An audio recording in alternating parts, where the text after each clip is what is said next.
കൃഷ്ണ ഗുരുവായൂരപ്പ ശരണം. പൊന്നുണിക്കണ്ണൻ്റെ ഉഷപൂജാലങ്കാരം രാവിലെ 4 മണിയോടുകൂടി മലർ നിവേദ്യം കഴിഞ്ഞ് ശ്രീകോവിൽ നട തുറന്നു. പൊന്നുണിക്കണ്ണനതാ ശ്രീലകത്ത് പുഞ്ചിരിച്ച് നിൽക്കാണ്. നെയ്വിളക്കുകളെല്ലാം നിറഞ്ഞു കത്തുന്നുണ്ട്. അതിൻ്റെ ശോഭയിൽ പൊന്നുണിക്കണ്ണൻ്റെ പുഞ്ചിരി കാണാൻ കൂടുതൽ ഒരു ഭംഗിയുണ്ട്. പൊന്നുണിക്കണ്ണൻ്റെ തിരുമുഖം ചന്ദനം ചാർത്തിയിട്ടുണ്ട്. നെറ്റിയിൽ ഒരു സ്വർണ്ണഗോപിക്കുറി അണിയിച്ചിട്ടുണ്ട്. ചെവിയിൽ ചെവിപ്പൂക്കൾ വെച്ചിട്ടുണ്ട്. മാറത്തൊരു സ്വർണ്ണത്തിലകവും വീതി കൂടിയ ഒരു സ്വർണ്ണമാലയും ചാർത്തിയിരിക്കുന്നു. 2 കൈയിൻ്റെയും ചുമലിലായിട്ട് ഓരോ സ്വർണ്ണത്തിലകങ്ങൾ വെച്ചിട്ടുണ്ട്. പൊന്നിൽ കിങ്ങിണി കെട്ടി പട്ടുകോണകമെടുത്ത് ഒരു പച്ചപ്പട്ടും പീതാംബരപ്പട്ടും കൂട്ടിക്കെട്ടി ഞൊറിഞ്ഞെടുത്തിട്ടുണ്ട്. വലത് കൈയിൽ ഓടക്കുഴലുണ്ട്, താമരയുണ്ട്. സ്വർണ്ണ കിരീടം ചാർത്തി കിരീടത്തിന്മേൽ 2 തിരുമുടിമാലകളും 2 വലിയ വനമാലകളും ചാർത്തിയിരിക്കുന്നു. അങ്ങനെ സുന്ദരനായി പുഞ്ചിരിച്ച് നിൽക്കുന്ന സച്ചിദാനന്ദ കട്ടയെയാണ് നട തുറന്ന സമയത്ത് ഭക്തന്മാരെല്ലാവരും കാണുന്നത്. ഭക്തന്മാരത് കണ്ടതോടുകൂടി കണ്ണൻ്റെ അടുത്തേക്ക് ഓടിപ്പോവാനുള്ള ഒരു തിരക്കോടുകൂടി സന്തോഷത്തോടുകൂടി കണ്ണൻ്റെ തിരുനാമങ്ങളും ചൊല്ലിയത് ആ കണ്ണൻ്റെ അടുത്തേക്ക് ഓടി ഓടി ഓടി ഓടി പോണു. ആ സോപാനപ്പടിയിൽ നിന്ന് കണ്ണനെ കൺകുളിർക്ക കണ്ട് കണ്ണൻ്റെ തൃക്കാൽക്കൽ വീണ് നമസ്കരിക്കണോ, പ്രാർത്ഥിക്കണോ. കണ്ണൻ്റെ അനുഗ്രഹം അവർക്കെല്ലാവർക്കും ഉണ്ടാകുന്നു. ആ സുന്ദര രൂപം നമുക്കും നമ്മുടെ മനസ്സിലേക്കൊന്ന് ആവാഹിച്ചാലോ? എല്ലാവരും നല്ലപോലെ പ്രാർത്ഥിച്ചോളൂ. പൊന്നിൻ കിങ്ങിണി കെട്ടി പട്ടുകോണകമെടുത്ത് പീതാംബരപ്പട്ടും പച്ചപ്പട്ടും കൂട്ടിക്കെട്ടി ഞൊറിഞ്ഞെടുത്ത് വലത് കൈയിൽ ഓടക്കുഴലും താമരയും പിടിച്ച് സർവാഭരണ വിഭൂഷിതനായി നിന്ന് പുഞ്ചിരിക്കുന്ന സച്ചിദാനന്ദ കട്ടയുടെ രൂപം എല്ലാവരും മനസ്സിൽ വിചാരിക്കുമോ? നല്ലപോലെ വിചാരിക്കുമോ? പൊന്നുണ്ണിക്കണ്ണൻ അതാ നമ്മുടെ മനസ്സിൻ്റെ ഉള്ളിലേക്ക് അതാ കയറി വരണോ?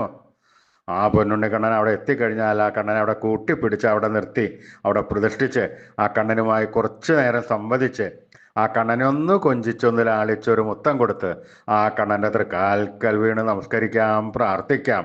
കണ്ണൻ്റെ അനുഗ്രഹം നമുക്കെല്ലാവർക്കും ഇപ്പോഴും ഉണ്ടാവും. കണ്ണൻ്റെ തിരുനാമങ്ങൾ ഉറക്കെ ജപിച്ചോളൂ. നാരായണ നാരായണ നാരായണ നാരായണ നാരായണ. സ്നേഹത്തോടുകൂടി ഭക്തിയോടുകൂടി വിശ്വാസത്തോടുകൂടി കണ്ണൻ്റെ തിരുനാമങ്ങൾ ഉറക്കെ ജപിക്കുക. ആ ജപിച്ചു കഴിഞ്ഞാൽ കണ്ണൻ അത് കേൾക്കും. കേൾക്കാതിരിക്കാൻ കണ്ണന് പറ്റില്ല. അത് കേട്ട് കഴിഞ്ഞാൽ കണ്ണൻ നമ്മുടെ അടുത്തേക്ക് അങ്ങോട്ട് ഓടി വരും. നമ്മൾ കൊടുത്ത സ്നേഹത്തിൻ്റെ 10 മടങ്ങ് ഇരട്ടിയായിട്ട് നമുക്ക് സ്നേഹം തരും. നമ്മുടെ ഒക്കത്തൊക്കെ ഒന്ന് കയറിയിരുന്ന് നമുക്കൊരു മുത്തം തന്ന് വേണ്ട സമയത്ത് വേണ്ടതെല്ലാം വാരി കോരി തന്ന് കണ്ണൻ നമ്മളെ അനുഗ്രഹിക്കും. അതുകൊണ്ട് എല്ലാവരും സ്നേഹത്തോടുകൂടി കണ്ണനെ വിളിച്ചോളൂ. നാരായണ നാരായണ നാരായണ നാരായണ. കൃഷ്ണായ വാസുദേവായ ഹരേ പരമാത്മനെ പ്രണതക്ലേശനാശായ ഗോവിന്ദായ നമോ നമ. കൃഷ്ണായ വാസുദേവായ ഹരേ പരമാത്മനെ പ്രണതക്ലേശനാശായ ഗോവിന്ദായ നമോ നമ.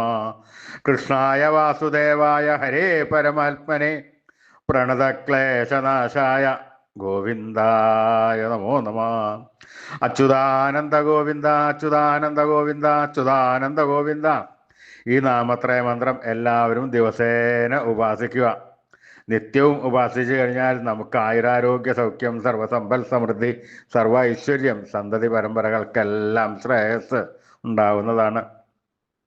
ഋഷീശ്വരന്മാർ തലമുറകൾ കൈമാറി തന്ന ഈ അമൂല്യനിധി നമ്മൾ വിട്ടുകളയാൻ പാടില്ല.